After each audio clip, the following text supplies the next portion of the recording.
Did you really think I was gonna be satisfied? Killing you only one time? The fight button, of course, adds to the sense of being overwhelmed or the fight being kind of impossible because you do only one damage if you tap that fight button. Let's see, other notes. He doesn't use the big like nuke attack at first. That does not happen at first because that attack is especially overwhelming and intimidating.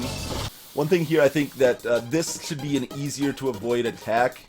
Because a lot of people will get to this point and take damage, and they realize they can't die, at least on this part, or at least it seems like they can't die, because look at, like, you just get hit non-stop, and they assume they can't die at all in the whole fight when it's only these segments. It's tough because you really do not want the player to die in these segments, but then you get that nice, refreshing healing. You're back to this nonsense. It's like, oh god, we got these Venus flytrap things now? What is this awfulness? These things, of course, are terrifying. Well, we got the laser there.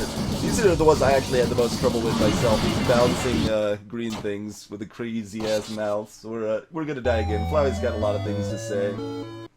Pathetic. Now you're really gonna die.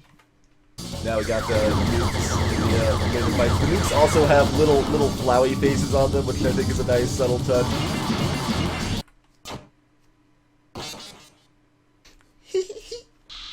Do you even realize what will happen if you defeat me?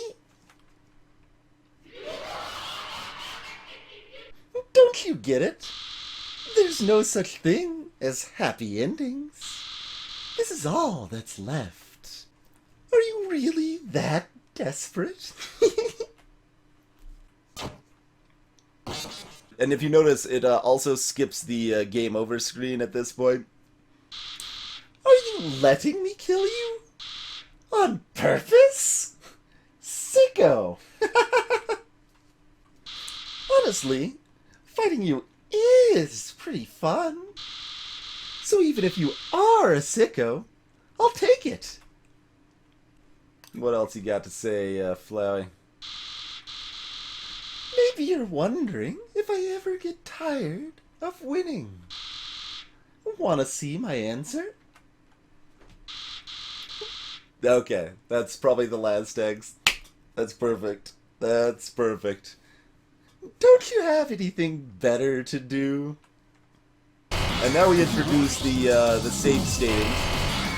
So one awkward thing about this is that yeah, you saw right there how it works. What it actually does, I should die though. What it actually does is if like it save states, it attacks you, and then if you dodge that attack, it'll reload to try to hit you again. So it has a second chance to hit you there. There are a few parts where at least I felt this way, and I know at least one other person who felt this way, that the saves were set up such that he was actually reloading before you died. That's what it ended up feeling like, but it's only going to feel like that to people who even understand what's going on in the first place, so it's mostly going to feel like him screwing you over to less experienced players, which is incidentally what it's actually happening. So it's kind of funny that the less experienced or informed players are going to be more accurate on that experience, but now this is kind of neat too. This is not something I'll even say is necessarily intentional, but it's kind of interesting to note that so after we act here, it'll start shooting out clovers, but it's actually really hard to actually catch very many of these things. So most people are like, oh crap, I didn't get enough health, that's crap, and like have that little moment of like, there's not enough. And then it segs into this. Also note that almost everyone naturally moves into the middle of the other hearts with their own. And it's like, okay, no, we're getting a full heal anyway. This is awesome. All right, we're getting powered up here. It's perfect.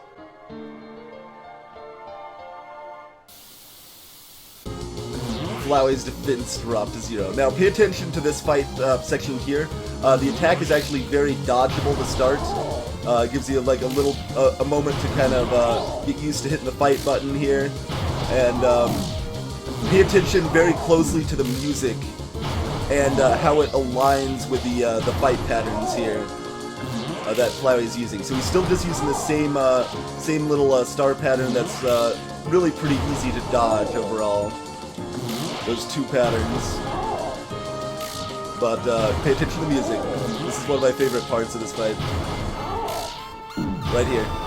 Now look at the attacks.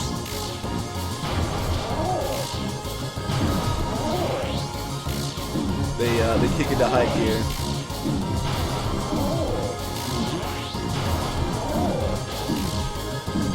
This is another really well-crafted part of the fight here, because you get super low on health and you feel like you're just constantly getting lower. But as long as you keep grabbing these health ups and you don't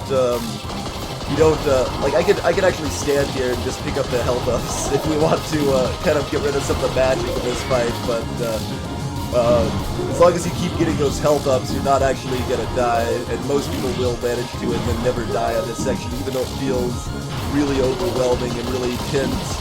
And it certainly did the first time I played through it too, even though I knew a lot of what was going on. It still was a really cool experience.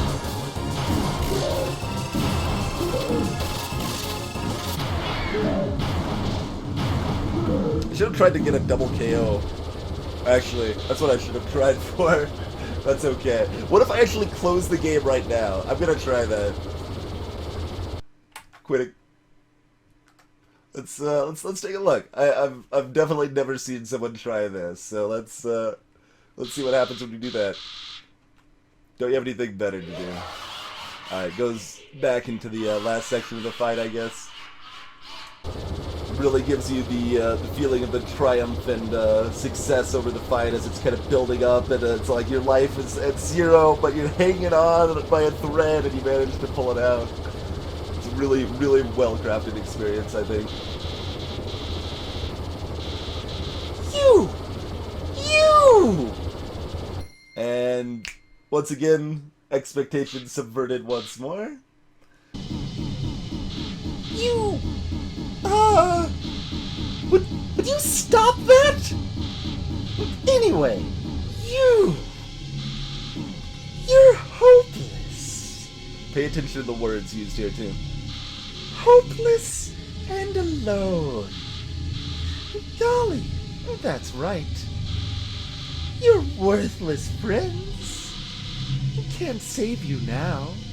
He's basically projecting onto you, which is fair because you are very much like he is. Call for help. I dare you. Cry into the darkness. Mommy, Daddy, somebody help. So this is basically really bitter memories, because this was him. This was Flowey. Flowey is crying into the darkness. Mommy, Daddy, somebody help. See what good it does you. This is also cool. The face of Flowey here, he like has kind of a concerned expression with the pause here. But nobody came. And that's Flowey's personal experience there. It like again, the use of words and how they are repeated themes through different playthroughs of this game is pretty magical, incredibly well done. But yeah, this is exactly, literally what happened to Flowey. Like, he suddenly woke up as a flower, alone, in the darkness. There's nobody there. Mommy, Daddy, somebody help. But nobody came. What? How'd you... Well, I'll just... Note his eyes looking down at the corner, too, with the load failed. Yeah, so basically kind of that whole ending segment there does a good job of, once again, subverting your expectations about what's going to happen on the fight. You think you had just won, and then he just resets everything, and you're like, oh, come on. You kind of have that feeling, but it doesn't last that long. It's long enough to kind of trick you, but not to make it super frustrating. So it strikes a pretty good balance there. So here's another interesting and kind of powerful little decision here. What are you doing? Do you really think I've learned anything from this? No. I like the most when people like take time to kind of think when he pauses, starts saying what he's saying. There's definitely, I would say the majority that choose to spare him just kind of blindly immediately go back to mercy every time, every step of the way. But I love that some of the things Flowey says have an impact and make some portion of the people really kind of think about the decision a little bit. I know at least one of the viewers we've had here has said at this point or the next line, they're like, okay, no, screw that, Flowey, go to hell. And then they chose fight even after mercying him a few times. So I love that that's a thing that can happen, and a decision people end up making based on how the game's treating them and how they react to it. So that's a neat thing. I'll kill everyone you love. So his face gets even more creepy, but once you get past this point, it's mostly no return. No one's really going to kill him after this point, because he starts calming down. I can't understand. Note he says he can't understand, not that he doesn't understand. That's pretty subtle, but... So yeah, this patch right here, that's probably where Flowey first existed, right here, alone in the darkness. And if you kill him, that's where he ends. The flower pops up here, you look at it, just a golden flower. That's all it is. Hey, is anyone there? Well, just calling to ask. Did you ever get something to eat? Guess I should say something else, too. Alright, so that's what Sand says, because we never used any healing items the whole time. If you had just gone through without caring about anyone, you wouldn't have to feel bad now. So I don't get it. If you really did everything the right way, why did things still end up like this? Why? Is life really that unfair? Pause.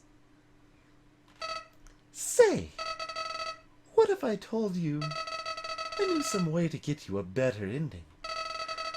You'll have to load your save file, and, well, in the meantime, why don't you go see Undyne? So if you've already hung out with Undyne but haven't done Alpha stuff yet, it's like maybe you could have been better friends with Alphys. If you haven't done Papyrus yet at all, he's like, Papyrus, Undyne, Alphys, maybe you could have been better friends with them or something along those lines. Ice cream in one hand, sword in the other. That's the way of the monster warrior. We're considering paying a visit to the doctor. No, not the vet. Well, maybe she's a little like a vet.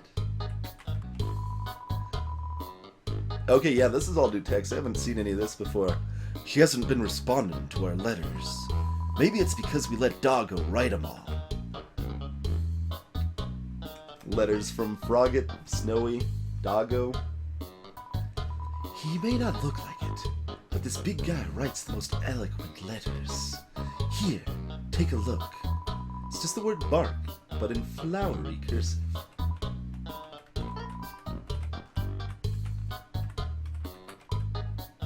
It has switched to Go Fish. What'll happen to Grilvies if everybody moves in? We're gonna have to have chairs to the ceiling. What if I ran for mayor? I don't think I would do a good job, and I hate responsibility. But I love politics, so I might be a perfect match. Adjusting the presents is my responsibility. Nah, to be honest, I just keep looking to see if I've gotten one. Oh, another thing I don't think I mentioned, but really rarely you can be sleeping on your side instead of face down. I've seen it twice, ever. I don't know if there's a special trigger for it, or if it's just random or what, but it's possible to be sleeping on your side instead of face down. Ooh, how much do bicycles cost right now? 70. Okay, they get up all the way to 70. They start at 15, and then go to like 30, 45, 70, something like that. So, I have a favor to ask you. I need you to deliver this letter to Dr. Alphys. Huh? Why don't I do it myself? Well, it's kind of personal, but we're friends, so I'll tell you. Hotland sucks! I don't want to have to go over there. So here you go. You got the Undyne's letter. Oh, and if you read it, I'll kill you. Thanks so much. You're the best. Oh my god! I'm gonna freaking kill you! Oh my god! The letter's not a papyrus? Yeah! Undyne's got a point. Why didn't she write a letter to me instead? Fine. You want a letter? I'll give you a letter. You get an F. Oh no! What's the F for? Friendship. Hey! Don't throw that away. Just deliver it. You tried to open the letter, but it's been shut so tightly you need a chainsaw in order to open it. Despite what seems like common sense, you threw away the letter. What? You lost the letter? What the heck? How? Why?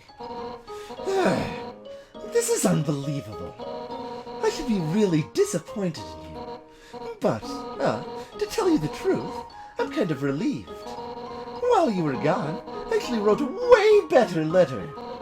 And this time, you won't lose it. I guarantee it. You got the Undyne letter EX. So, what are you waiting for? The sooner you get it over with, the better. It has "Don't drop it" written on it. The letter is too powerful to throw away. It gets the better of you. Oh no. Is that another letter? I don't want to open it. Can't I just slide it back out? So Alphys is thinking this is yet another letter from people wondering where their relatives are, that Alphys told him were back alive again, and then stopped ever talking to anybody again. And like, you also notice like Alphys talking about like the terrible, like how bad she was and stuff. I mean, she did lie to you about some stuff, but like, it feels like she's overreacting to some extent at this point in the game. But then you kind of know. Dating! Start! Yeah, let's, date. Pressing C for my dating HUD, nothing's coming up. Do you like anime? Oh. Annoying dog once again making an appearance right up here in the corner. Interestingly, like, my default thought would actually be most people would say no here, but almost everyone chooses yeah. I've actually never seen anyone say no. No, but she wasn't at home. Where the heck could she be? If she gets close to me, she'll find out the truth about me. What should I do?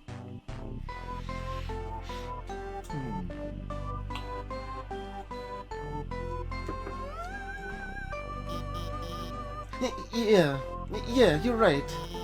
I've come this far. I can't tell her now. she'd be really hurt if she found out, right? So it'll just be a little secret.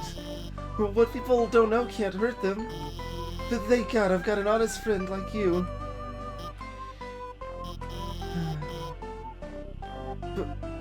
But what if she finds out on her own somehow? Or if I ever mess up? She'd find out the truth and probably be even more hurt than if I told her myself. Not to mention that lying so far has been really stressful and scary. I think I'm going to have to tell her the truth. This is still the best. Obviously, let's roleplay. This is amazing. I did this last time, but I'm doing it again because it's clearly the better option. Alphys will be Undyne, obviously. Me? Undyne? Okay. I'll say what I think she'd say, and you show me what I'm supposed to do. Yeah. Hey, Alphys, you look cute today. Which I say often, but platonically, because I would never like you. Yo, you're one hot baby. What? Alphys, what's gotten into you? Hot baby? How dare you call me that? First off, I'm a baby knight, captain of the babies. Treat my position with respect, or I will strike you down. Now pretend I'm suplexing a boulder for no reason. Anyway. What do you want to say, Alphys? Alphys gives you a kiss, come. What? I would never. Alphys, what are you doing? I say, pushing you away from me? You shouldn't kiss me. I love this. But you're so good at it. Because of what you learned from those dating video games. I can't help but kiss you back. Yeah. I'm Undyne, and I'm piling on the smooches. I told you seaweed was, like, scientifically important. Really, I just use it to make ice cream. And those human history books I keep reading, those are just dorky comic books. And the history movies, those are just, anime. They aren't real. And the time I told you I was busy working on the phone, I was just eating frozen yogurt in my pajamas. And the time I...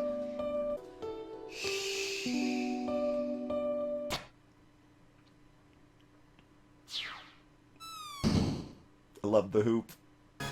Oh my god! She was kidding, right? Those cartoons, those comics, those are still real, right? Anime's real, right? This is, like, I remember hearing at least one person specifically note that they saw this screenshot and assumed it was just made up. It wasn't a real screenshot from the game. I don't think I've ever actually seen anyone choose anime as not real either, for the record. So let's do it. No! I can feel my heart breaking into pieces! No! I can survive this. I have to be strong. For Alphys. Thank you, human, for telling me the truth. I'll try my best to live in this world. See you later. But the best part about that, though, is that the majority of people playing this will tell Alphys that she should tell Undyne the truth, and then immediately tell Undyne that anime is real, and not tell her the truth. Oh, dog residue. Sure. Yeah, that's another thing you can sell for infinite money. That's true. When we talked about the 4 ways to get infinite money, that's arguably a 5th.